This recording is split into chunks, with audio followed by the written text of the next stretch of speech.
એમના માતા પાર્વતીજીને સ્નાન કરવા જવું. એમના પિતાજી શંકરજી તપસ્યામાં બેઠા હતા, એટલે સાધનામાં હતા, ઘરે કોઈ હતું નહીં. એટલે પાર્વતી માતાએ પોતાના શરીરના મેળથી એક પુત્ર તૈયાર કર્યો અને એની અંદર શું કર્યું? આયુષ મૂકી દીધું. નાનકડું બાળક તૈયાર થઈ ગયું અને એને કહ્યું, આ દ્વાર પર બેસવાનું, કોઈ અંદર આવવા દેવાનું નહીં. નાનપણથી બાળક આજ્ઞાકારી હતું, એટલે બાળક દ્વારપાળ તરીકે બેસી જાય. શંકરજી તપસ્યાથી આવ્યા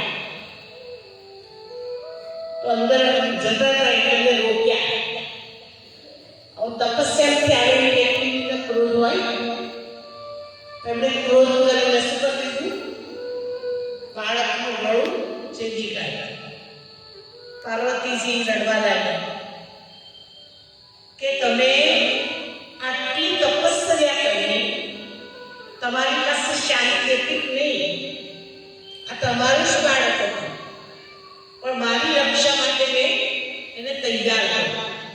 કોઈ પણ હિસાબે મારા બાળકને તમે શું કરો? સજીવન કરો.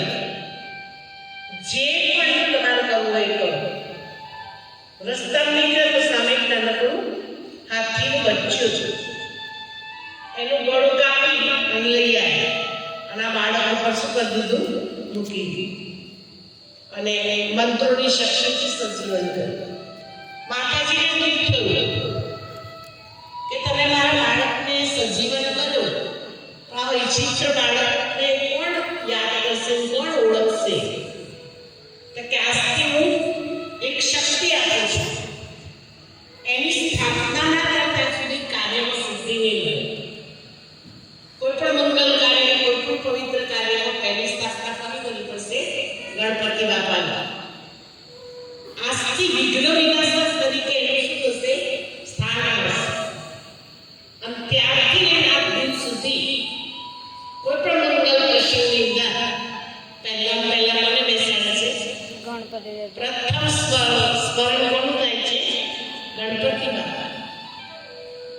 તો ગણપતિ બાપાની આટલી બધી મહિમા આજે એમની પાસેથી 5 મૂલ્યો, 5 ગુણોને આપણે ધારણ કરીશું. પહેલો ગુણ આજ્ઞાકારી. માતા પિતાની આજ્ઞાનું શું કર્યું? એમણે પાલન. આ બધી દીકરીઓ આજે આપણે જે જગ્યાએ બેઠા છીએ, જે જગ્યાએ રહીએ છીએ, આપણા માતા પિતા કોણ છે? અત્યારે વર્તમાન કોણ છે? બોલો. બાપુની હર આજ્ઞાનું પાલન કરો છો તમે બધા? હા. હા કે ના બોલો? હા. કોણ કોણ કરે છે? આપજો કરો. સરસ. ફાઇન. આજ્ઞાકારીનું પાલન કરનારને માર્ક્સ બધા મળે છે. અને જેણે મા બાપની આજ્ઞાનું પાલન કર્યું ને એને દુઆઓ બહુ મળે છે. મારે નથી જાવું કાશી, નથી જાવું મથુરા, મારું ઘર તો ગોકુળિયું ગામ છે. જેણે મા બાપને સર્વસ્વ સમજ્યા છે અને એટલે જ કાર્તિકની ગણપતિની પરીક્ષા લીધી. કાર્તિકને ગણપતિ કહેવામાં આવ્યું કે તમે આખા વિશ્વનું શું કરો? પરિક્રમા લગાવો. કાર્તિક પાસે વાહન શેનું હતું? મોર. મોર લઈને પડકે ઉડ્યા. અને ગણપતિ બાપાનું વાહન શું હતું?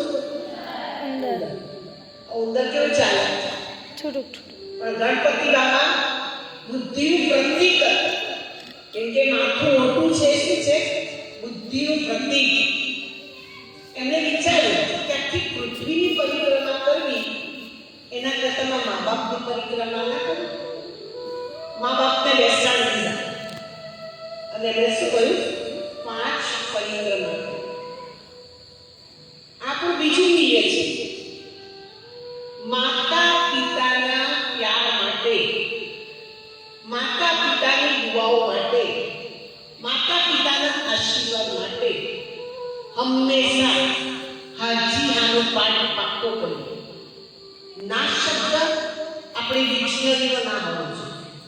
સદા હાજી. ગણપતિ બાપાએ આર્ગ્યુમેન્ટ નહીં કર્યું કે હું કેવી રીતે આખી પૃથ્વી પરિક્રમા કરીશ. તો ફટ જઈને 5 ચક્કર મારી દીધા. પહેલો નંબર કોનો આવ્યો?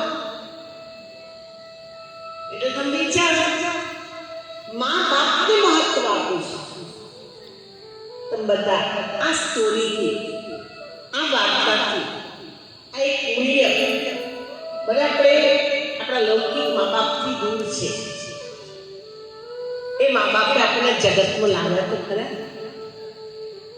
હિસાબ કાઢો, 9 મહિના એ માએ આપણને પેટમાં રાખ્યા.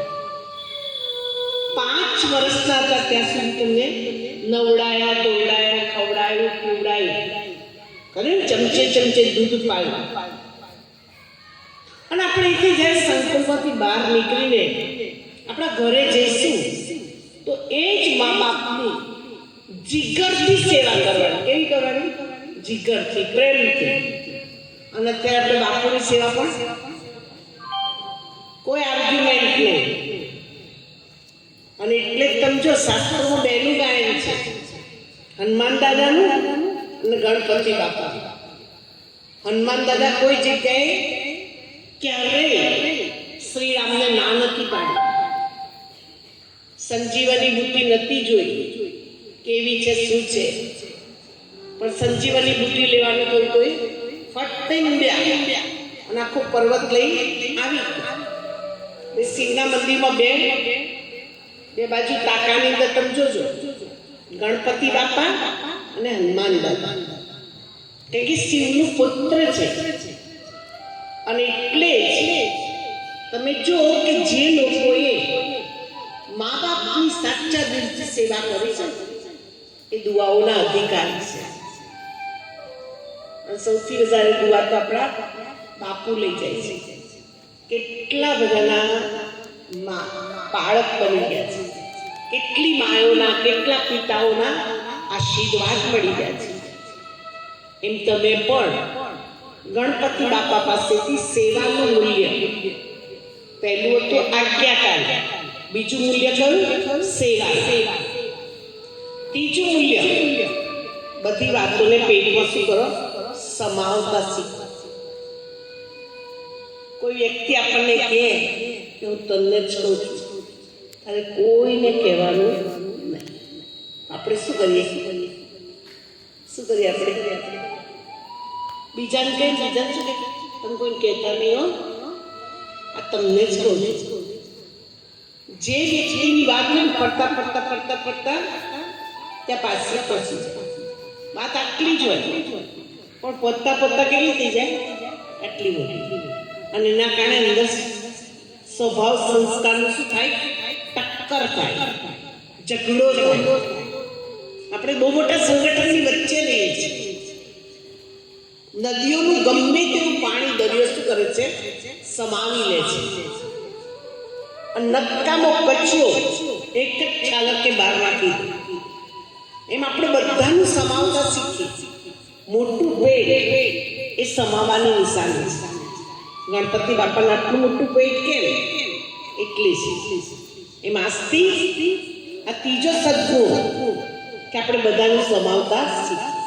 ચોથું, ગણપતિ બાપાના બધા દિવસની અંદર લાડુ શું કરે? ગણપતિ બાપાને ધરાવે. એના હાથમાં પણ શું હોય? મોદક.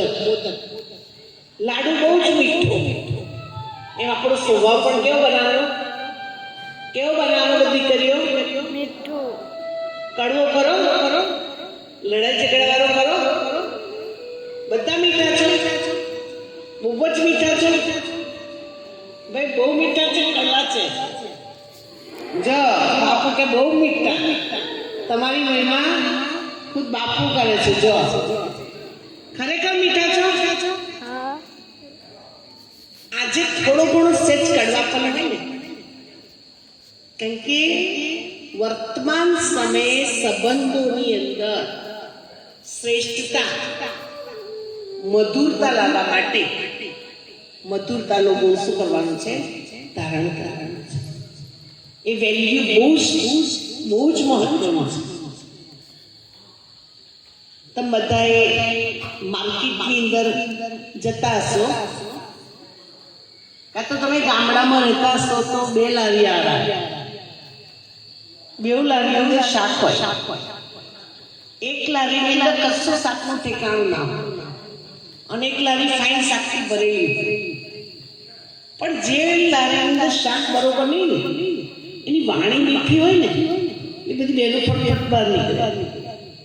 ગામડામાં તો શું કરે, પેલું બોલે ને, કારગિલના કંકોડા, બોમ્બેની દૂધિયા, સરસ ફાઇન બોલે, અને પેલા બચારાને બોલતા નહીં આવડતું. એ લારી એમની એમ રહે, અને પેલા લારી થોડી વાર વસી જાય. એટલે આપણો મધુરતાનો ગુણ ધારણ કરવાનો. ગણપતિ બાપાની મોટી વિશેષતા એ કે જીવનની અંદર કપરી કસોટીની અંદર અનેક સમસ્યાઓની વચ્ચે, અનેક વિઘ્નોની વચ્ચે આપણી સ્થિતિ ડગમગવી ના જોઈએ, હાલનડોલન ના થવી જોઈએ. અપસેટ પણ સેટ. દુનિયામાં બધા સેટ વસાય. હમણાં એક વ્યક્તિ મને મળવા આવ્યા, બહુ મોટો વ્યક્તિ. મેં ટાઈમ નથી, પણ આજે રક્ષાબંધન છે એટલે તમારા પાસે આવું છું, ફક્ત 10 મિનિટ માટે. અહીં બેઠા, બેનનું બહુ ટેન્શન છે. મને તો એવું થાય છે કે તમારા જોડે આવી સંન્યાસ કરીને રહી જાઉં કે. મેં કહેતો કમજોરની નિશાની છે. બધી પરિસ્થિતિની વચ્ચે રહીને સંગ્રામ કરતા શીખો, સામનો કરતા શીખો, સહન કરતા શીખો, અને પરિસ્થિતિને કેવી રીતે તમારે દૂર કરવી છે એની યુક્તિ શીખો. આગ લાગી, કેમ લાગી, શા માટે લાગી પૂછવા જઈએ તો બધું વળી ભસ્મ થઈ જાય. આપણે શું કરીએ છીએ, પાણીનો ડોલો ઉઠાવીએ છીએ, આગ ઉપર નાખીએ છીએ કે નહીં નાખીએ. એમ કોઈ પણ પ્રોબ્લેમ આવે, કોઈ પણ સમસ્યા આવી, કેમ આવી, શા માટે આવી, શું કરવા આવી, એમાં નહીં જાય, પણ એનું સોલ્યુશન શોધવાનું. અને એટલે જ અમારા 104 વર્ષના દાદી જાનકીજી હંમેશા એવું કહેતા કે તમે ઓકે રહો. ઓકે ઇંગ્લિશમાં ઓકે એટલે ઓલ કરેક્ટ, બધું બરાબર છે. એક પોઝિટિવ ઓરો, સકારાત્મક ચિંતન કે મારું એકદમ પોઝિટિવ છે. પરિસ્થિતિ આવવાની ને જવાની, પણ એ બધાની વચ્ચે આપણે બધા પોઝિટિવ બની જઈએ તો આપણે ખરેખર ગુણોના પતિ ગણપતિ બની જઈએ. તો બીજાના જીવનમાં પણ આપણે વિઘ્નોને શું કરીએ, ખતમ કરીએ. આપણને મસ્ત મજાની જિંદગી મળી છે, મસ્ત મજાનું વાતાવરણ મળ્યું છે, મસ્ત મજાની જગ્યા મળી છે, અને મસ્ત મજાના આપણને કોણ મળે છે, બાપુ મળે છે. આટલું સરસ મળ્યું છે, આપણે સરસ બનવાનું શું કરવાનું છે, પુરુષાર્થ કરવાનું છે. તો ગણપતિ બાપા બધાના જીવનની અંદર જે સમસ્યા છે, તમે બહુ નાના છો એટલે તમારી પાસે બહુ સમસ્યા ના હોય, પણ મોટા થતા તો નાની મોટી કઈ ના કઈ પરિસ્થિતિની વચ્ચેથી પસાર થવું પડશે. પણ એ પરિસ્થિતિની અંદર પસાર થતા પહેલા ગણપતિ બાપાની જે વિશેષતા છે ધારણ કરી. ગણપતિ બાપાની પત્નીનું નામ હતું રિદ્ધિ ને સિદ્ધિ. જેના જીવનમાં કોઈ પણ જાતની સમસ્યા નથી, એકદમ સહજ અને સરળ છે, એના જીવનમાં રિદ્ધિ ને સિદ્ધિ ભરપૂર છે. એ પ્રેક્ટિકલ એક્ઝામ્પલ આપણી પાછળ બેઠા છે.